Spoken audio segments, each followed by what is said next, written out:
ต่อสุดท้ายในทางออกนี้เงินในยังมาต่อเพียงเรื่องระบายเยอะบรรดามุ่งโจทย์ดาวเพียบรรทอยมินก็ส่งมาคนกลางเหมือนแตนสำหรับการป้ากาแฟมาการแอดมินยิ่งเชิงก็หมายคาดเพื่อเลี้ยอยู่ยังโจมาการเพื่อที่ประมวยระบายยังถึงออกนี้ในขนมเปียนี้ยังเคยทำมาโปรระบายดูลกำปงแต่จิริเมย์เอาให้มนุษย์กรุบขณีได้บานเคยปัจจิมินกาสนับสนุนจมูกหนึ่งทำมาโปรมูนี่กลางน่ะมนุษย์มวยจำนวนทอมที่ไปใช้ในจำนวนกรอยบรรดาบานเคยสมรรถภาพดอกคลังคลามูนี่เตการบัญชีสมรรถภาพดอกคลังคลามวยนี้คือจะเลิศดำบงสำหรับปูเกในขนมการตัวสนะได้ตัวพเนจหายนังเกียแบบนี้ปูเกทลบแต่บานลือการในใจต่อขณีอมปีสมรรถภาพลมห่ออากาศในเป็นนี้ผู้เกี่ยวกับออกขณีบานเคยตัวหนึ่งในแบบนี้เติบดังทวีออกจากครั้งปนนาอำลงเพื่อได้ดูกำปงใต้สำหรับใบสายในตีนี้ยังกัดมาใบสายใส่ปอเลื้องโดยเรียงกายพอเพิ่งจะได้เพลิงในวิ่งคือโปรเพียในวิ่งกำปงได้ตระบานดดจัดสลับตัวหายผู้เกี่ยวกับออกขณีก็ช่องรถจ่าเจนปิตีนู้ปองได้สำหรับใบสายมวยนู้นเนื้อตะเฟือกาวิประหามาการผู้เกี่ยวตัวใบจิเก๋พระไข่ร่องอย่างน่ากระดอยก็มันชอบจมูกนึกกำลังใบสายนี้ได้ยังมือเตะกาประยุทธ์ระบอบในตั้งปีหาใบได้เชื่อโดนดา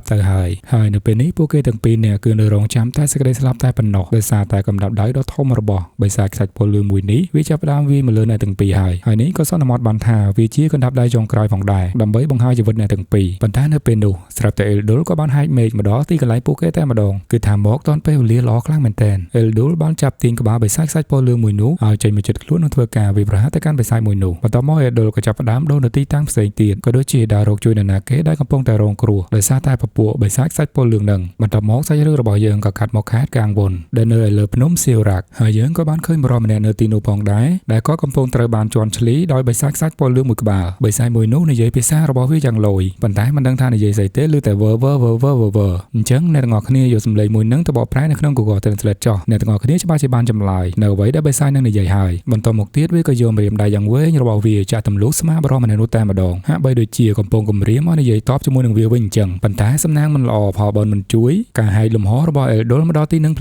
ลียมนั่งจับตีใบสายสัตว์พลเรือนมวยนั่งโจตะขนมลมห่อบัดเตอโดนให้ลมห่อจับใบสายสัตว์พลเรือนกรุบขณีกรุบตีกันแหลงได้ผู้ใบสายสัตว์พลเรือนนี่บังหายคลูนปัญหาตามการสังเกตเมื่อเตอผู้วิ่งบังหายคลูนแต่เนื้อเลือดนุ่มได้ปันดอกตัวใบจีผู้วิ่งบังหายคลูนจานปัญหากระดอยก็มันหายกิจพอดอมปีกระยำได้ระบายโดนบอลได้ให้นักช่วยสังครูมันเตยกาปีนตีโนบ้านกรุบขณีมาอย่างวิ่งเตี้ยพนมเจริญในกีรีรอปราบเยิงปัญหาแอดมินอันมันได้หนุนตีจากให้ในจำนวนตรองนี้สมสกิปรีไอในจำสังเกตการในอาตีเป็นจีกาเกก็เพียมอมปีเรื่องดีๆขณีปีโปรแต่เพียงสัตว์พลเรือนมันบัดกรุบตีกันไหลเลือกเล่นแต่เนื้อบูซานใต้ปันดอกบงเสยยงอ้นได้จิเมย์เป็นจีการระบอกเกเนื้อเป็ดได้ลือดำนังแบบนี้เกสบายจัดเจขลังสำหรับเนื้อบูซานบงเสยยงอ้นในใหญ่ท่าก็มาร้องไม่อมปีเรื่องนี้สำคัญเอาแต่แนวกรุบขณีมีสวัสดิภาพเตอร์ชุ่มสบายจัดหายเรื่องนี้ยังกัดมวยโดนระบอกเยอะกันแนววิ่งคือเกบ้านที่ไปสายพลเรือนถึงอ้อมจุดกลัวระบอกเกอันเชิงคือมีในท่าคือยืนยันตัวจมูกวิ่งแต่ไม่ในไอ้ใต้ปันนอหายใบสายพลเรือนได้มีสมาธิภาพจิตชราญกับปงแต่ในจุ่มวิ่งกลัวระบอกเอลโดลบ้านเมื่อแต่การใบสายแต่งออกดูหายเกในใหญ่ท่า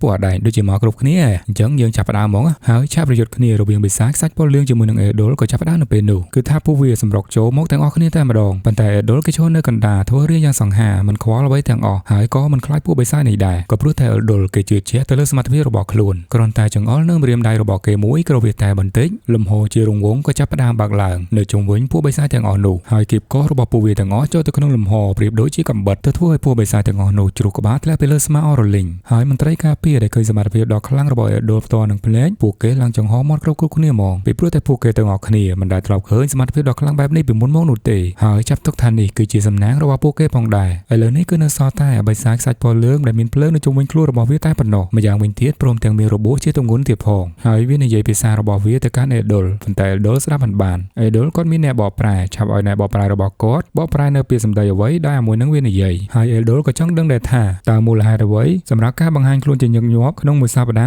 ระบอกปูวีแนวบอกปลายก็ในใหญ่ท่าชับอ้อยเก๋หมกยืงชับอ้อยเก๋หมกยืงเอดอลเพื่อจะช่วยลำปีเรื่องนี้หายก็สู้ตัววิ่งตาอ้อยนาเก๋รู้จะใบสายนู้ก็ในใหญ่ท่าเอดอลแนวบอกปลายเคยเดินหนีนิ้งก็ในใหญ่บรรทอเตียบประสันบอกเก๋มันในใหญ่เปี๊ยอ้อยเก๋หมกยืงวิ่งนู้เคยกรอนตาในใหญ่พิซาตามยังใต้ปนนอเมื่อเธอโดยชีมันบานตัวไว้ปีเวียนุเตบรรทอปีในใหญ่สนับให้มันโจลแบบนี้เอดอลบานในใหญ่ได้เธอใบสายโมโนแต่งค่ายสหาธาประสันบาปูวีเจแต่บรรทอ បន្តមកយើងគ្រាន់តែធ្វើការសម្លាប់ទៅលើពួកវាទាំងអស់ទៅអេដុលនិយាយហើយគេក៏សម្លាប់ទៅលើបិសាចខ្សាច់ពណ៌លឿងភ្លើងនោះទៅបន្តមកទៀតអេដុលក៏ដើរមកផុតថលនិងចាប់ផ្ដើមសម្រួលជាមួយនឹងវាគ្រាន់តែដាក់ដៃរបស់គាត់ទៅលើដីនិងបញ្ចេញថាមពលដ៏ខ្លាំងមួយគឺជាថាមពលបើកលំហឲ្យខ្លងទ្វារមួយនោះធ្លាក់ចូលទៅក្នុងលំហរបស់គេបាត់ទៅគ្រប់គ្នានៅទីនោះគឺសរសៃអេដុលមិនដាច់ពីមាត់ឡើយដោយពួកគេនាំគ្នានិយាយថាពួកបិសាចនឹងច្បាស់ជាដឹងថាគាត់គឺជាថ្នាក់ដឹកនាំរបស់យើងខ្ញុំធ្លាប់បានលើគេនិយាយថាគាត់មានអាយុ50ហើយប៉ុន្តែមើលទៅគាត់ដូចជាមិនចាស់សោះមែនអត់ពិតជាអរគុណខ្លាំងមែនទែនសម្រាប់សមត្ថភាពរបស់គាត់បន្តមកប្លង់របស់យើងក៏កាត់មកទីបញ្ជាការវិញយើងឃើញបងស្រីយ៉ុងអ៊ុនកំពុងតែដើរចូលទៅក្នុងបន្ទប់របស់អេដុលហើយគាត់បានសួរទៅកាន់អេដុលថាគាត់បានធ្វើអ្វីចំពោះខ្លងទ្វារមួយនោះអេដុលគាត់បានប្រាប់ថាឥឡូវនេះគាត់យកវាទៅដាក់នៅក្នុងទីកន្លែងល្ងឹតរបស់គាត់យើងមើលទៅទីកន្លែងល្ងឹតរបស់អេដុលនោះពិតជាមិនធម្មតានោះទេប្រហែលជាគេចាប់បិសាចខ្សាច់ពណ៌លឿងចូលទៅក្នុងនោះច្រើនណាស់មកហើយទៅបានជាបងស្រីយ៉ុងអ៊ុនគាត់និយាយថាអូព្រះជាម្ចាស់ឲ្យខ្ញុំស្លាប់ល្អជាងបើសិនជាឲ្យខ្ញុំចូលទៅក្នុងនោះហើយបន្ទាប់ពីសម្លាប់បិសាចអស់ជាច្រើនអេដុលពិតជាហត់នឿយខ្លាំងមែនទែនបន្ទាប់មកបងស្រីក៏ចាប់ផ្ដើមនិយាយទៅប្រាប់គេថាអ្នកឥឡូវនេះគឺកំពុងតែបញ្ចេញសមត្ថភាពរបស់អ្នកម្ដងទៀតហើយថាអ្នកមិនអាចគ្រប់គ្រងអ្វីទាំងអស់បានតែម្នាក់ឯងទេមែនអត់រួចអេដុលគឺបាននិយាយតទៅវិញថាសមត្ថភាពរបស់ខ្ញុំមានកំណត់នៅពេលដែលខ្ញុំធ្វើវាតែម្នាក់ឯងវាក៏មានភាពលើសលប់នៅក្នុងដំណើរការរៀបចំទាំងមូលរួចបងស្រីក៏និយាយទៅវិញជាការពិតណាស់ទោះជាយ៉ាងណាក៏ដោយនេះគឺជាព័ត៌មានដែលអ្នកសុំពីខ្ញុំរួចបងស្រីក៏បញ្ចាំងមុខអ្នកក្លាហានរបស់យើងទាំងប៉ុន្មានអ្នកនៅក្នុងទូរទស្សន៍និងក៏សួរបន្តទៅកាន់អេដុលប៉ុន្តែហេតុអ្វីបានជាភ្លាមអ្នកចាប់អារម្មណ៍ព័ត៌មានអ្នកថ្មីទាំងអស់នេះអេដុលក៏ប្រាប់ទៅវិញថាខ្ញុំគ្រាន់តែចង់ដឹងថាបិសាចខ្សាច់ពណ៌លឿងគឺកំពុងតែរកអ្នកណាបញ្ចាំងចុះបញ្ចាំងឡើងចំមុខតួឯកប្រុសរបស់យើងតែម្ដងហើយថតរូបភាពទាំងមិនទាន់បាត់ភ័យណាមួយអេដុលក៏ចង់ដឹងថាពួកវារកគាត់ដើម្បីអីហើយសាច់រឿងរបស់យើងក៏បង្ហាញពួកបិសាចខ្សាច់ពណ៌លឿងជាច្រើននៅទីកន្លែងរបស់វាក៏ដូចជាមានមេខ្លោងមួយផងដែរនៅទីនោះយើងសន្មតបានថាមេរបស់វាពិតជាធំខ្លាំងមែនទែនហើយគឺជាស្រីដោយគេនិយាយថាឲ្យគេមកយើងត្រូវការគេមិនដឹងជាត្រូវការអាក្បាញ់យោណាទេអត់ប្រាប់ឈ្មោះតតែសោះហើយអាណាគេរកឲ្យវាឃើញប្រកាច់យោនេះអញ្ចឹងភាគទី6ចប់យើងតភាគទី7នៅក្នុងភាគទី7គឺយើងកាត់មកទីស្នាក់ការរបស់ម៉ារូដែលជាកន្លែងរបស់ម៉ារូធ្វើការហើយយើងក៏បានឃើញកំឡោះសង្ហារបស់យើងមកធ្វើការទាំងព្រឹកព្រលឹមផងដែរម៉ារូគេមើលទៅកាន់ផ្លាកនៅទីបញ្ជាការតំបន់ហើយគេនិយាយថានៅទីបំផុតខ្ញុំក៏មកដល់ទីនេះហើយម៉ារូគេស្រមៃទៅដល់ម៉ាក់របស់គេនៅពេលដែលម៉ាក់របស់គេយំខ្សឹបខ្សួលពីព្រោះតែគេទទួលបានការងារធ្វើម៉ារូគេមិនខ្វល់ថាការងារមួយនោះគឺជាការងាររដ្ឋាភិបាលដែលគេស្រមៃឬក៏ជាការងាររដ្ឋាភិបាលដ៏គ្រោះថ្នាក់គេមិនខ្វល់នោះទេសំខាន់ឲ្យតែម្ដាយរបស់គេសប្បាយចិត្តបន្តមកអ្នកដែលម៉ារូជួបមុនគេបង្អស់គឺជាប្រូម្នាក់ដែលជួបម៉ារូដំបូងគេនៅឯលើភ្នំនឹងឯងម៉ារូគេរៀបចំខ្លួនមកធ្វើការអាវខ្វាសេក្បាត់កឡើងមកអែមសំសួនជាអ្នកធ្វើការខ្លាំងមែនតែនចំណែកឯអាប៉ែនឹងវិញវាលាកកៅអៅដែលលេងសមុទ្រយ៉ាងប្រងើយហើយថែមទាំងមិនងុយទឹកមិនងុយអីទៀតផងហើយកៅអៅមួយនោះទៀតសោតយើងឃើញថាច្រើនថ្ងៃមកហើយរហូតដល់បញ្ចេញក្លិនស្អុយដាក់ទៅដល់អ្នកដទៃរួចគេក៏និយាយទៅកាន់ម៉ារូថាហើយអ្វីបានជាឯងនៅទីនេះខ្ញុំមិនត្រូវការមានមនុស្សនៅជិតខ្លួនរបស់ខ្ញុំទេប៉ុន្តែម៉ារូនៅពេលដែលនៅជិតគេគឺថាធំក្លិនស្រាលខ្លាំងមែនទែនបន្តមកពួកគេទាំងពីរនាក់ដើរជាមួយនឹងគ្នាបានបន្តិចក៏ជួបជាមួយនឹងស៊ុនវូក៏មកដល់ទីនេះដូចគ្នាអញ្ចឹងគឺមានន័យថាប្រូម្នាក់អាផ្កានឹងគឺជាមេក្រុមរបស់ពួកគេគឺស៊ុនវូជាមួយនឹងម៉ារូស៊ុនវូក៏ហាក់បីដូចជាមិនពេញចិត្តនៅទីនោះផងដែរគេពិតជាឆ្ងល់ជាខ្លាំងតែហេតុអ្វីបានជាថ្នាក់ដឹកនាំបញ្ជូនគេមកទីនេះជំនួសឲ្យការបញ្ជូនគេទៅទីសាការបញ្ជានៅសេអ៊ូលមេក្រុមរបស់គេក៏លើនៅអ្វីដែលស៊ុនវូបាននិយាយហើយគេក៏សើចពីព្រោះតែគេមិនដឹងដូចគ្នាតែហេតុអ្វីបានជាថ្នាក់ដឹកនាំបញ្ជូនអ្នកដែលមានសមត្ថភាព level 7មកឲ្យគេបែបនេះតាមមើលទៅប្រហែលជាមានអ្វីខុសឆ្គងឲ្យហើយជាមួយនឹងស៊ុនវូតែទោះបីជាយ៉ាងណាក៏ដោយក៏ពួកគេមកដល់ក្រុមរបស់ខ្លួនហើយគាត់ក៏និយាយស្វាគមន៍ទៅកាន់ពួកគេស្វាគមន៍អ្នកទាំងអស់គ្នាមកកាន់ក្រុមហ្គេងវ៉ាបើយើងក៏លេងមកកាន់ម៉ារូឯនេះវិញគឺគេមានការឆ្ងល់ជាខ្លាំងតែគេគួរតែធ្វើអ្វីនៅទីនេះហើយម៉ារូក៏សម័យទៅដល់រូបភាពការងារដែលគេត្រូវធ្វើគឺថាភាពស្រមើសម័យរបស់គេសាហាវខ្លាំងមែនទែនយកមនុស្សមកកាត់ពិសោធន៍ស្រស់ៗហ្មងធ្វើឲ្យម៉ារូចង់រើឡើងនៅជំងឺស្រន់សោរបស់គេផ្លឹកបានបន្តិចមេក្រុមក៏សួរគេថាកំពុងតែធ្វើអីហេតុអីបានជាមិនចូលមកក្នុងហើយកន្លែងដែលគេធ្វើការគឺដូចជាអอฟហ្វិសដែលគេធ្វើការធម្មតានឹងឯងហើយមេក្រុមក៏ងាកទៅនិយាយជាមួយនឹងពួកគេវិញថាបន្ទាប់ពីរឿងទាំងអស់នេះខ្ញុំសូមណែនាំខ្លួនរបស់ខ្ញុំក៏មានឈ្មោះថា Go Deal Common admin សូមហៅអាពេលនឹងថា K-Man ទៅចុះពីព្រោះថាឈ្មោះជាសម្លេងរបស់កូរ៉េគឺពិបាកអានខ្លាំងមែនទែនហើយក៏ពិបាកធ្វើតាមផងដែរហើយប្រូ K-Man នឹងគឺជាថ្នាក់ដឹកនាំនៅទីនេះគាត់មានអាយុ41ឆ្នាំគាត់ធ្វើការមន្ត្រីសន្តិសុខនៅទីនេះអស់រយៈពេល12ឆ្នាំបន្ទាប់មកនៅរៀបពាក់បន្តាសក់ខ្លីដ៏ខ្ជូលម្នាក់នេះនាងគឺមានឈ្មោះថា យុនជិនវុនដែលមានអាយុ36ឆ្នាំធ្វើការ7ឆ្នាំនៃមន្ត្រីសន្តិសុខនៅទីនេះផងដែររីឯបរិះមុខដូចខ្យងកំពុងតែកាត់ដើមឈើនេះវិញគាត់គឺមានឈ្មោះថាគឹមយីបាមានអាយុ51ឆ្នាំគឺគាត់ធ្វើការនៅទីនេះផ្នែករដ្ឋបាលរយៈពេល7ឆ្នាំរីឯម្នាក់សពhighlight នេះវិញគាត់គឺមានឈ្មោះថាយូសុកមានអាយុ25ឆ្នាំគាត់ទើបតែចូលមកទីនេះត្រឹមតែ1ឆ្នាំប៉ុណ្ណោះរួច Kemen ក៏សួរទៅអ្នកទាំងពីរវិញឥឡូវនេះអ្នកទាំងពីរដឹងអ្វីដែលអ្នកទាំងពីរត្រូវធ្វើអីមែនទេបន្តមកម៉ារូក៏គិតនៅក្នុងចិត្តរបស់គេថាតែអ្នកមិនមានអ្វីត្រូវនិយាយផ្សេងទៀតទេមែនអត់ខ្ញុំទើបតែអ្នកមកថ្មីនៅក្រុមហ៊ុនមិនគិតណែនាំពួកខ្ញុំឲ្យមកធ្វើអីទេហើយអីបានជាសួរខ្ញុំថាដឹងតែពួកខ្ញុំធ្វើអីវិញតើពួកគេទាំងអស់គ្នានេះមានភ័យដែរអត់កាលពីចូលដំបូងហ្នឹងមើលទៅពួកគេទាំងអស់គ្នាហាក់បីដូចជាផ្ដោតអារម្មណ៍ខ្លាំងណាស់ខ្ញុំមិនគួរនិយាយទៅកាន់ពួកគេទេនៅតែម្នាក់ឯងល្អជាងនៅពេលនេះបន្តមកម៉ារូមើលទៅកាន់ស៊ុនវូដោយញញឹមញញែមហើយថែមទាំងលើកដៃហាយទៅកាន់គេទៀតផងពីព្រោះតែពួកគេទាំងពីរនាក់អង្គុយធ្វើការនៅតុទល់មុខគ្នាស៊ុនវូមិនចូលចិត្តម៉ារូតាំងពីដំបូងអញ្ចឹងហើយឃើញទីនេះគ្រឿតជាមួយនឹងស៊ុនវូខ្លាំងមែនតើចង់ទៅហក់ទៅដាក់ម្ដាយនោះទេហើយពិតជាគួរឲ្យអស់សំណើចខ្លាំងណាស់សម្រាប់ស៊ុនវូថាគេមិនជឿខ្លួនឯងនោះទេតែហេតុអ្វីបានជាចាត់តាំងឲ្យគេមកនៅក្រុមមួយនេះអញ្ចឹងតើអ្វីទៅជាកិច្ចគោលដៅធំសម្រាប់ធីមមួយនេះចំណែកឯម៉ារូគឺជាមនុស្សដែលរីករាយតែតាក់គេក៏ងាកទៅសួរអ្នកដែលនៅជិតខ្លួនរបស់គេថាតើនាយកដ្ឋានហ្គេងវ៉ាជាកន្លែងបែបណាវិញគ្រាន់តែសួរប៉ុណ្ណេះយើងមើលទៅនារីម្នាក់នោះហាក់បីដូចជាមិនពេញចិត្តក្នុងការឆ្លើយនោះទេប៉ុន្តែនៅពេលដែលនាងនិយាយគឺថាអស់តោះហ្មងក៏ពិសេសខ្សាច់ពោលលឿងរបស់យើងគឺមានទីស្នាក់ការចំនួន13កន្លែងនៅទីក្រុងសេអ៊ូហ្គងគីប៊ូសាននិងទីក្រុងផ្សេងៗទៀតក្រុមការងារនីមួយៗមានជំនាញភ្នាក់ងារមានកម្រិត level 7 ឬខ្ពស់ជាងនេះហើយអ្នកទាំងនោះគឺត្រូវគេចាត់តាំងឲ្យតែនៅទីកន្លែងដែលមានគ្រោះថ្នាក់ធំៗតែប៉ុណ្ណោះទន្ទឹមនឹងនោះតំបន់ដែលគេហៅថាហានជិកស៊ូនត្រូវបានគេស្គាល់មានពន្លឺថ្ងៃតិចនិងពពកខ្សោយហើយដូចជាកោះហ្គេងវ៉ាជាដើមជាទីកន្លែងដែលមនុស្សមិនសូវមានសមត្ថភាពទោះបីជាមនុស្សមានសមត្ថភាពខ្សោយមកធ្វើការស្ម័គ្រចិត្តនៅទីនេះក៏ដោយបន្ទាប់ពីបានឮថាការងារ volunteer ម៉ារូក៏សួរថាណាគេធ្វើការងារស្ម័គ្រចិត្តកំពុងតែនិយាយគ្នានារីម្នាក់ក៏ដើរមកគឺជាកញ្ញាកាងមួយទឹកយ៉ាងស្រស់ស្អាតដើរមកចេះរៀងយ៉ាងសង្ហាទៅកាន់គេគ្រប់គ្នាធ្វើឲ្យតួប្រុសរបស់យើងមើលនាងឡើងផ្លឹកមកនារីនៅក្បែរនោះបាននិយាយទៅកញ្ញាកាងថាអូអត់ព្រមទៅផ្ទះវិញដូរកៅអៅដូរអីទេកញ្ញាកាងក៏តបទៅវិញថាគ្មានហេតុផលអីដែលខ្ញុំត្រូវទៅផ្ទះនោះទេនិយាយបានបន្តិចកញ្ញាកាងក៏ក្រឡេកឃើញម៉ារូហើយគេក៏ចំណាំបានភ្លាមថាប្រុសនឹងហើយដែលខំជាមួយនឹងបិសាចហើយពិតជាប្លែកសម្រាប់ការភ្ញាក់ឡើងរបស់គេដោយមិនមានការចងចាំអ្វីទាំងអស់នៅពេលនោះយើងឮសំឡេងរបស់ម៉ារូភ្ញាក់ផ្អើលជាខ្លាំងនៅពេលដែលម៉ូនោះប្រាប់ថាម៉ារូនឹងទទួលបានប្រាក់ខែឧបត្ថម្ភសម្រាប់ជីវិតរបស់គេប៉ុន្តែគេត្រូវតែមានការភ្នាល់ដាក់ជីវិតរបស់គេដូចគ្នាហើយប្រាក់ខែនោះផងដែរគឺទទួលបាន5ដងគឺថាវាជាចំនួនច្រើនខ្លាំងមែនទែនដែលធ្វើឲ្យម៉ារូមានការភ្ញាក់ផ្អើលជាខ្លាំងប៉ុន្តែដូចយើងដឹងស្រាប់ហើយគឺតាក់ទងជាមួយនឹងជីវិតមីអូនោះក៏ឈប់ឲ្យម៉ារូសួរទៅកាន់គេដោយសារតែម៉ារូរំខានគេខ្លាំងពេកហើយគេឲ្យម៉ារូចាំតែកណ្ដឹងរោទៅបានហើយម៉ារូនេះគិតនៅក្នុងចិត្តរបស់គេថាស្អីគេខ្ញុំរំខានគេខ្ញុំមិនបានសួរអីគេច្រើនផងនោះហើយណាមួយខ្ញុំគ្រាន់តែរងចាំកណ្ដឹងរោនិយាយទៅមួយថ្ងៃពេញ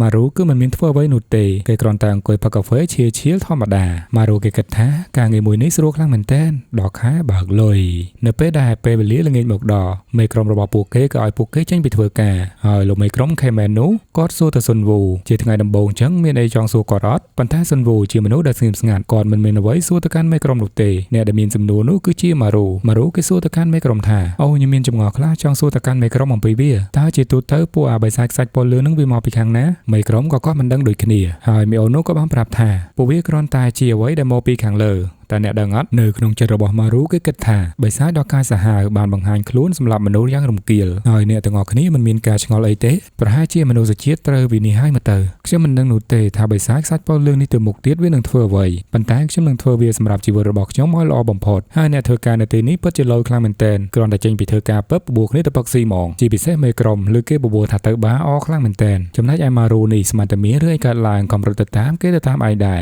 ហើយប្លង់របស់យើងក៏កាត់មកទីស្នាក់ការរបស់មន្ត្រីវិញបងស្រីយ៉ុងអ៊ុននៅទីនោះកំពុងតែធ្វើដំណើរទៅជួបអ៊ីលដុលហើយអ៊ីលដុលក៏កំពុងតែឈរនៅមុខវត្ថុអ្វីម្យ៉ាងហាក់បីដូចជាចម្លែកមែនទែនបងស្រីមើលទៅសញ្ញាប្រែប្រួលរបស់បិសាចខ្សាច់ពណ៌លឿងហើយប្រាប់ទៅកាន់អ៊ីលដុលការបង្ហាញខ្លួនក៏ដូចជាការផ្លាស់ប្ដូររបស់បិសាចខ្សាច់ពណ៌លឿងឥឡូវនៅពេលនេះវាប្រែមកជាធម្មតាវិញហើយអ៊ីលដុលមើលទៅកាន់របស់អ្វីម្យ៉ាងដែលគេកំពុងតែផ្ទុកបិសាចខ្សាច់ពណ៌លឿងនៅក្នុងនោះរួចនិយាយទៅកាន់បងស្រីថាតើមានរកឃើញអ្វីប្លែកនៃការផ្ទុកកំហឹងភ្លាមៗរបស់ពួកគេទេបងស្រីក៏តបវិញអត់នោះទេប៉ុន្តែយើងហាក់បីដូចជាចិត្តដឹងនៅរឿង អ្វីមួយបន្តមកយើងក៏បានឃើញពេញនៅរាងកាយរបស់បិសាចសាច់ពលលឿងមួយនោះដែលដៃនិងជើងរបស់គេត្រូវបានអេដុលចាក់ច្រវាក់ឡើងជាប់តែម្ដងហើយតើបិសាចសាច់ពលលឿងនេះមែនទេដែលពួកគេកំពុងតែរកយើងក៏មិនអាចទាន់សន្មតបានដឹងដូចគ្នាថាមួយក្បាលនេះឬក៏អត់បន្ទាប់មកអេដុលក៏ប្រាប់ទៅបងស្រីបន្តខ្ញុំចង់ប្រាប់ទៅមេក្រុមគ្រប់គ្នាថាឲ្យមានការប្រុងប្រយ័ត្នឲ្យខ្ពស់បន្ទាប់មកយើងក៏កាត់មកខាងម៉ារូឯនេះវិញដែលទឹកមុខពោពេញដោយភាពភ្ញាក់ផ្អើលក៏ព្រោះតែពួកគេកំពុងតែញ៉ាំសាច់អាំងយ៉ាងឆ្ងាញ់ពិសាហើយគេប្រាប់ថានេះគឺជាការជប់លៀងដែលមកថ្ងៃដំបូងរបស់អ្នកទាំងពីរម៉ារូហើយនិងស៊ុនវូហើយនារីម្នាក់ដែលបានបបួលគេនោះនីងក៏និយាយឡើងថាយើងត្រូវតែជប់លៀងឲ្យណាណៃម្ដងមុនពេលដែលពេលវេលាមកដល់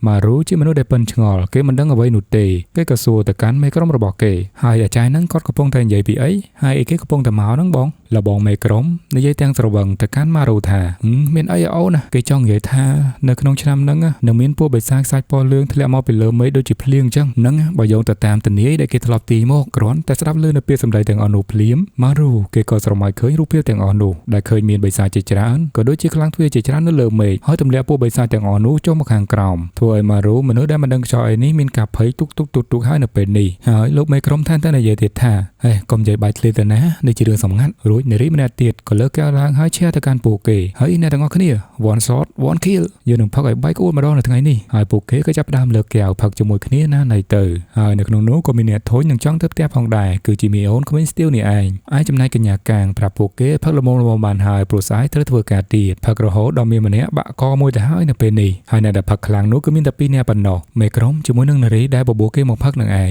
និយាយថាពួកគេទាំង2នាក់ផឹកសប្បាយខ្លាំងមែនទែនទោះបីជាកញ្ញាកាងនិយាយពួកគេឈប់ប៉ុណ្ណាក៏ដោយក៏ពួកគេមិនឈប់ដែរចំណែកឯម៉ារូពិតជាឆ្ងល់ជាខ្លាំងតែហេតុអ្វីបានជាមនុស្សទាំងអស់នេះមិនខ្វល់អ្វីបន្តិចសោះអញ្ចឹងហើយនៅលើមេឃយើងក៏បានឃើញខ្លោងទ្វារមួយបានលេចឡើងយើងមិនដឹងថានេះគ្រាន់តែជាការស្រមើស្រមៃរបស់ម៉ារូឬក៏យ៉ាងណានោះទេហើយបិសាចសាច់ពលលឿងមួយដែលមានជើងនិងក្រញាំចង់2លានតែម្ដងវាក៏ចាប់ផ្ដើមបញ្ចេញរូបរាងរបស់វាចេញពីខ្លោងទ្វារនឹងមកហើយភាគទី7របស់យើងក៏សុំស្លេះនៅត្រឹមនេះអេដមីនមើលឃើញថាពីភាគនេះដូចជាមិនសូវមានការចាប់អារម្មណ៍អញ្ចឹងអេដមីននឹងបន្តទៅភាគបន្ទាប់ទៀតបិសាចមួយនោះគឺមិនមែនជាការស្រមៃរបស់ម៉ារូនោះទេគឺវាធ្លាក់មកពីលើមេឃមែនទែនទូរស័ព្ទនៃការបង្ការអាសន្នក៏រលឡើងហើយធ្វើឲ្យអ្នកផឹកនៅទីនោះចាប់ផ្ដើមមានការងារធ្វើឲ្យនៅពេលនេះឯមីអូនដែលឈៀលជាងគេនេះគេនិយាយថាហើយសញ្ញាគ្រោះថ្នាក់នៅពេលយប់យើងគិតថាពួកយើងឯនេះឈៀលឲ្យណាណៃម្ដងតែមិនគួរណាមានសញ្ញាគ្រោះថ្នាក់នៅពេលនេះសោះហើយកញ្ញាកាងក៏ងើបឡើងនិងប្រាប់ពួកគេថាខ្លួនគឺជាអ្នកទៅចំណែកឯស៊ុនវូដែលស្រវងជោគជាំនេះគេក៏សុំកញ្ញាកាងទៅជាមួយផងដែរប៉ុន្តែកញ្ញាកាងនាងមិនឲ្យទៅនោះទេ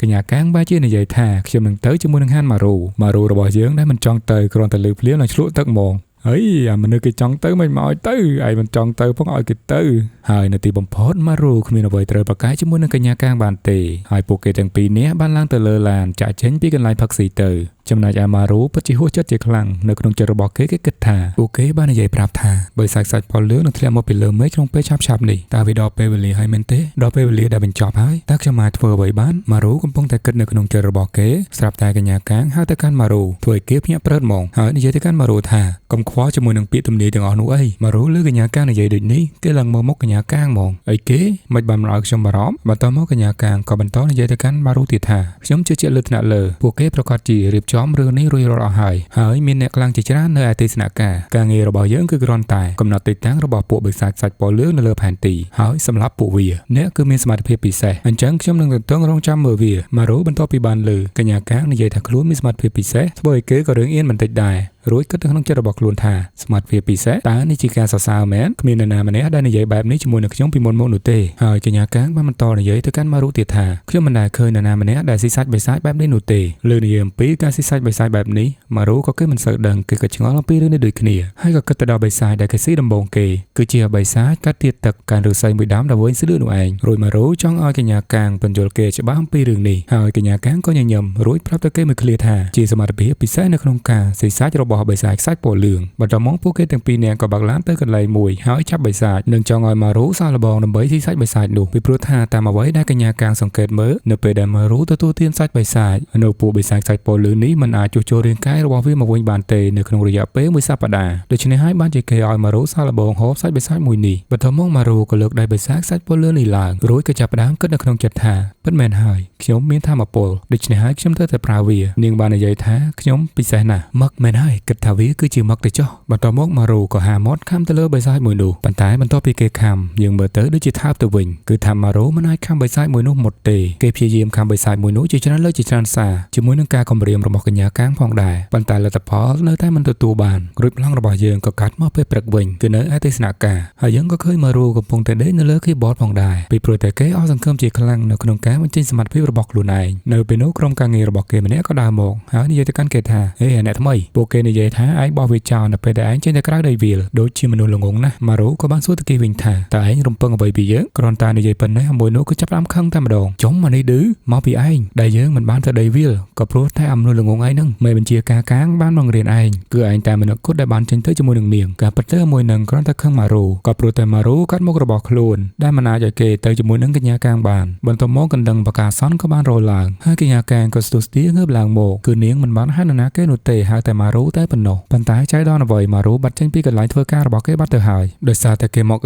កនៅក្នុងបន្ទប់ទឹកអាពេលម៉ារូនឹងចូលចិត្តបណ្ដាកើតបណ្ដាខ្លាំងណាស់ខ្ញុំមិនមានសមត្ថភាពស៊ីសាច់បិសាចខ្សាច់ពណ៌លឿងនៅពេលដែលខ្ញុំដឹងខ្លួននោះទេខ្ញុំមានសមត្ថភាពប៉ុន្តែវាដូចជាមិនល្អសោះគ្រាន់តែបញ្ចប់នៅថ្ងៃនេះយើងនឹងធ្វើឲ្យល្អនៅថ្ងៃស្អែកម៉ារូកំពុងតែដើរគិតយ៉ាងស្រស់ញញឹមស្រាប់តែជួបកញ្ញាកាងតែម្ដងហើយកញ្ញាកាងក៏ហៅគេនឹងសួរទៅកាន់គេថាម៉ារូហើយបានជាលាក់ខ្លួននៅក្នុងបន្ទប់ទឹកចឹងម៉ារូមើលទៅកាន់កញ្ញាកាងហើយនិយាយទៅកាន់នាងថាពិតមែនហើយបិសាចខ្សាច់ពណ៌លឿងវាបង្ហាញខ្លួនប៉ុន្តែខ្ញុំប្រាប់អ្នកឯតាគឺខ្ញុំបានពលហាមើលពោះខ្ញុំនេះដូចជាមិនស្រួលតតែសោះបន្ទាប់មកកញ្ញាកាងក៏ឈរគិតបន្តិចរួចនិយាយទៅកាន់ម៉ារូបន្តទៀតថាខ្ញុំគិតថាអ្នកមិនត្រូវបានដេញចេញសម្រាប់ការងារនេះទេប៉ុន្តែអ្នកមិនចាំបាច់ធ្វើការនៅកន្លែងរដ្ឋបាលឡើយក៏ព្រោះតែអ្នកមានកម្លាំងរបស់បិសាចខ្សាច់ពណ៌លឿងអ្នកគ្រាន់តែទៅចុះហត្ថលេខានៅកិច្ចព្រមព្រៀងសម្ងាត់មួយហើយរស់នៅយ៉ាងស្រួលពេញមួយជីវិតរបស់អ្នកនៅក្រោមការឃ្លាំមើលរបស់គេអញ្ចឹងគឺមានន័យថាម៉ារូមិនអាចបញ្ឈប់ពីការងារនេះបានទេដោយសារតែគេទទួលបានថាមពលអំពីបិសាចខ្សាច់ពណ៌លឿងហើយប្រជាជនធម្មតាមិនអាចដឹងអំពីវត្តមានរបស់បិសាចខ្សាច់ពណ៌លឿងឡើយដូច្នេះហើយរឿងនេះគឺជារឿងសម្ងាត់ហើយម៉ារូក៏អាចមានឱកាស3ដើម្បីជ្រើសរើសទី1គឺស្លាប់ទី2ធ្វើកា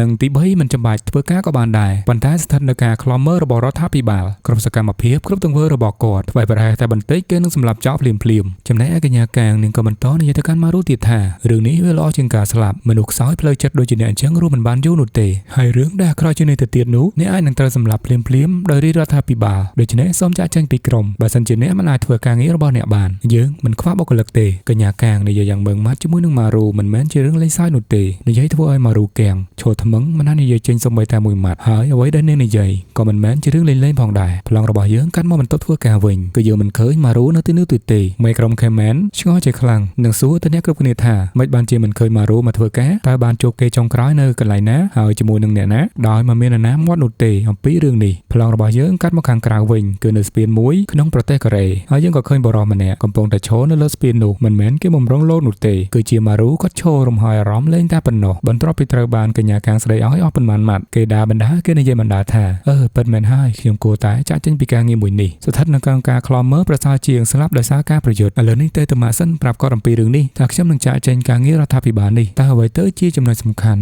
នៃការទទួលបានការងារនៅពេលដែលបិសាចខ្សាច់ពណ៌លឿងបង្ហាញខ្លួនរាប់មិនអស់នៅក្នុងមួយឆ្នាំអាឡូម៉ាខ្ញុំមានរឿងខ្លះចង់ប្រាប់ម៉ាជប់សិនតើឥឡូវម៉ាកំពុងតែនៅណាម៉ាក់របស់ម៉ារូគាត់ប្រាប់ថាលើនេះគាត់កំពុងតែនៅអ៊ីងវ៉ាងដើរលេងកម្សាន្តរបស់គាត់យ៉ាង happy បន្ទាប់មកម៉ារូក៏ប្រាប់គាត់ថាហេតុអីបានជាម៉ាក់មិនស្ដាប់ខ្ញុំម៉ាក់ទៅទីនោះទៅអីខ្ញុំប្រាប់ម៉ាក់ហើយថាកុំទៅភ្នំនៅពេលនោះម៉ាក់គេតបវិញថាអីគេម៉ាក់ស្ដាប់អត់លឺនេះអីហេតុអីបានជានៅលើភ្នំនេះមានខ្សាច់ច្រើនម៉េះបន្ទាប់មកសេវាទូរស័ព្ទក៏ចាប់ផ្ដើមដាច់ធ្វើឲ្យម៉ារូគាត់ផាត់ភ័យជាខ្លាំងដោយសារតែលឺម៉ាក់គាត់និយាយថាមានខ្សាច់ពណ៌លឿងបង្ហាញខ្លួននៅទីនោះហើយយើងកាន់មកភ្នំអ៊ីងវ៉ាងវិញហើយនឹងក្រុមអ្នកការពារសន្តិសុខជាច្រើននៅទីនោះរួចបិសាចខ្សាច់ពណ៌លឿងនៅកំពុងបង្ហាញខ្លួននោះគឺមានល្បែ5ដែលតម្រូវឲ្យពួកគេទាំងអស់គ្នាមានការប្រុងប្រយ័ត្នខ្ពស់បន្ទាប់មកបរិសម្នាក់មើលផ្លឹកទៅលើដើមឈើមេក្រុមក៏សួរទៅគេថាហេអ្នកមកថ្មីតែកំពុងតែធ្វើស្អីគេនឹងបន្ទាប់ពីក៏លេចទៅឃើញបិសាចខ្សាច់ពណ៌លឿងមួយក្បាលនៅលើដើមឈើហើយកំពុងតែបរិភោគដៃមនុស្សយ៉ាងឆ្ងាញ់ពិសាទៀតផងហើយបិសាចខ្សាច់ពណ៌លឿងមួយនោះមុខមាត់របស់វាគឺជាស្វាខ្លួនគឺជាមនុស្សហើយមួយក្បាលនេះក៏ដូចជាមិនធម្មតានោះទេដំណឹងមួយនេះផងដែរគឺធ្វើឲ្យម៉ារូនឹងមិនស្ងៀមនោះទេក៏ព្រោះតែម៉ារូពិតជាបារម្ភជាមួយនឹងម្ដាយរបស់គេជាខ្លាំ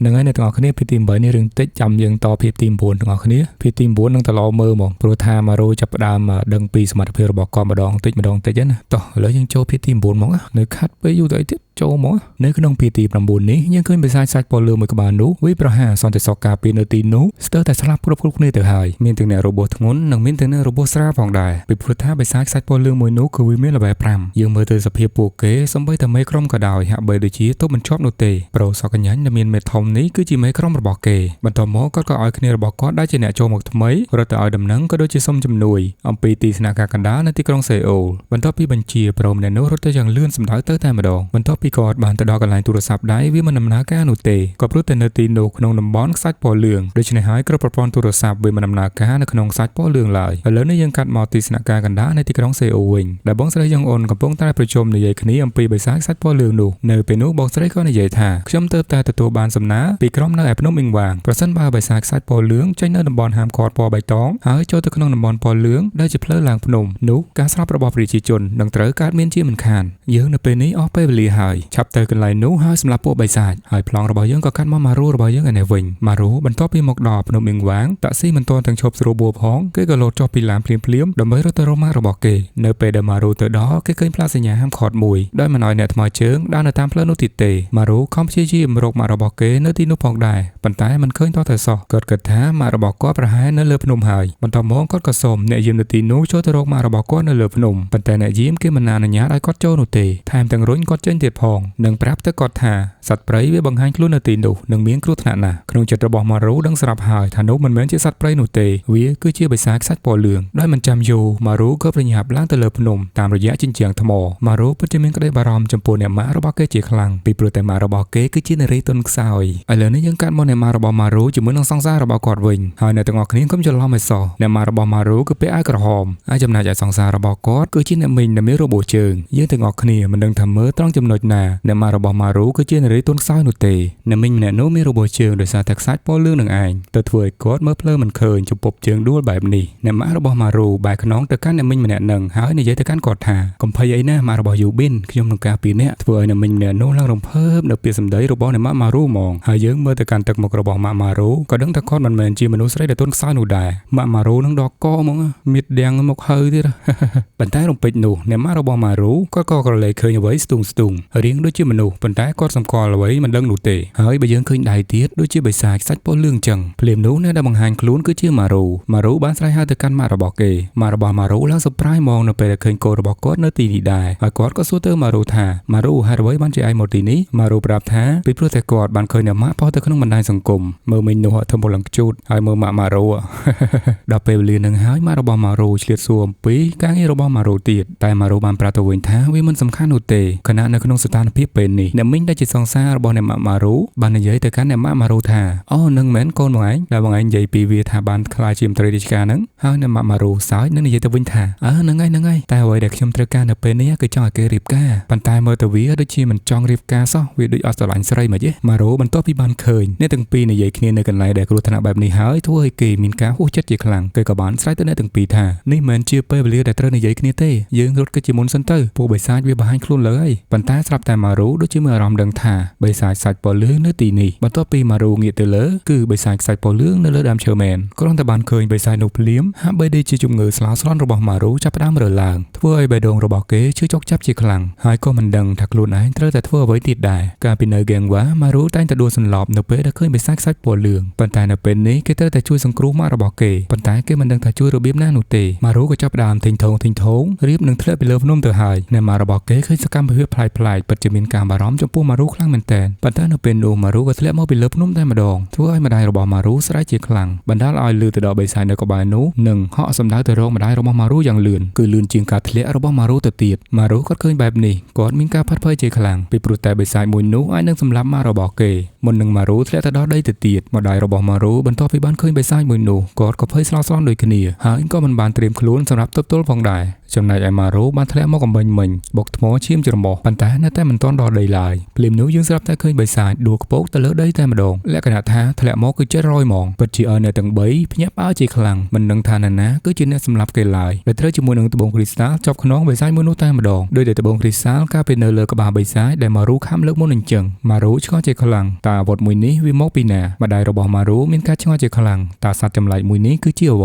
ព្រះជាម្ចាស់អើយហើយស្អីគេដែលលើក្បាលរបស់ឯងនឹងនោះគឺជាត្បូងគ្រីស្តាល់ដែលធ្លាប់នៅលើក្បាលបិសាចកាលពីម៉ារូធ្លាប់ខំពីមុននឹងឯងហើយម៉ារូក៏មិនដឹងដូចគ្នាថាត្បូងមួយនឹងវាមកពីណាហើយអ្វីបានជារត់នៅជុំវិញក្បាលរបស់គេអញ្ចឹងគេខំបក់វាចេញនៅតែមិនចេញហើយត្បូងមួយនឹងទៀតសោតម៉ារូហៅវាថាជាកំបិតពេលព្រោះតែវាមុតខ្លាំងជាកំបិតទៅទៀតបន្ទាប់មកម៉ារូក៏ស្រមៃទៅដល់បិសាចដែលគេខំកគឺជាបិសាចដែលប្រើត្បូងនឹងគឺជាអាវុធហើយចំណែកឯនៅក្រោយខ្នងរបស់ម៉ារូក៏លេចឡើងនៅត្បូងមួយនឹងមួយគ្រាប់ដូចគ្ន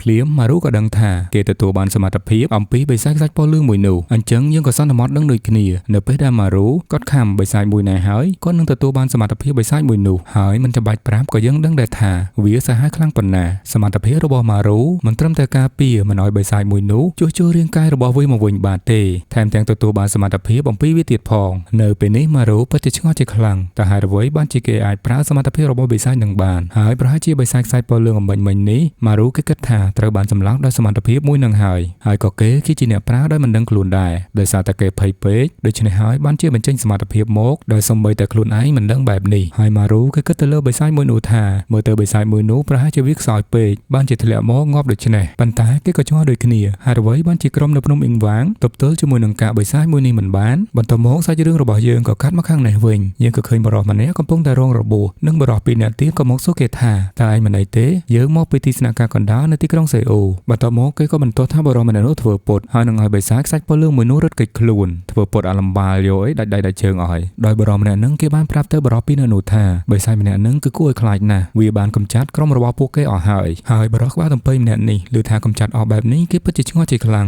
ងមេក្រុមរបស់ឯងគឺទទួលបានសមត្ថភាព level 7ហើយបិសាចមួយនោះវាបង្ហាញខ្លួនត្រឹមតែ level 5ប៉ុណ្ណោះហើយអ្វីបានជាមេក្រុមរបស់ឯងសមត្ថភាព level 7កំចាត់គេមិនបានបន្ទាប់មកសាច់រឿងក៏កាត់មកខាងម៉ារូវិញដែលម៉ារូកំពុងតែសម្លឹងមើលទៅកាន់បិសាចមួយនោះគាត់បានឃើញអ្វីប្លែកៗនៅនឹងក្បាលរបស់វាគាត់មានការឆ្ងល់ជាខ្លាំងបន្តិចក្រោយមកបិសាចខ្សាច់ពណ៌លឿងមួយនោះវាក៏ងើបឡើងវិញហើយនឹងបញ្ចេញត្បូងគ្រីស្តាល់ដែលនៅនឹងខ្លួនរបស់វាជាច្រើនពីព្រោះតែវាគឺជាបិសាចខ្សាច់ពណ៌លឿងកញ្ចក់អញ្ចឹងហើយគឺវាអាចកូពីបានសមត្ថភាពគ្រប់យ៉ាងបន្ទាប់មកវាក៏បាញ់គ្រីស្តាល់ទាំងអស់នោះចេញទៅខាងក្រៅវិញហើយសម្ដៅមករកម៉ារូតែម្ដងធ្វើឲ្យម៉ារូរបស់យើងត្រូវរបួសយ៉ាងដំណំផងដែរពីព្រោះថានៅក្នុងខ្លួនរបស់បិសាចមួយនោះមានតែដុំគ្រីស្តាល់3តែប៉ុណ្ណោះគឺថានៅពេលដែលវាបញ្ចេញមកវិញច្រើនខ្លាំងមែនទែនរហូតដល់មុតឡើងសោះសាច់របស់ម៉ារូតែម្ដងប្រសិនបើម៉ារូទទួលបានសមត្ថភាពអំពីវាអែមសែហ្មងរឿងកំពុងតែល្អមើលប្រសិនបើយើងកាត់សាច់រឿងរបស់គេហាក់បីដូចជាគ្មានសុជីវធម៌ទោះបីជាភាគទី9បានបញ្ចប់ក៏ដោយក៏អេដមីននឹងធ្វើការសម្រាយភាគទី10ឲ្យអ្នកទាំងអស់គ្នាបន្តទៀតដែរប៉ុន្តែមុននឹងចូលទៅដល់ទី10អេដមីនសូមសំណូមពរអ្នកទាំងអស់គ្នាជួយ Subscribe នៅ Channel របស់អេដមីនម្នាក់មួយផ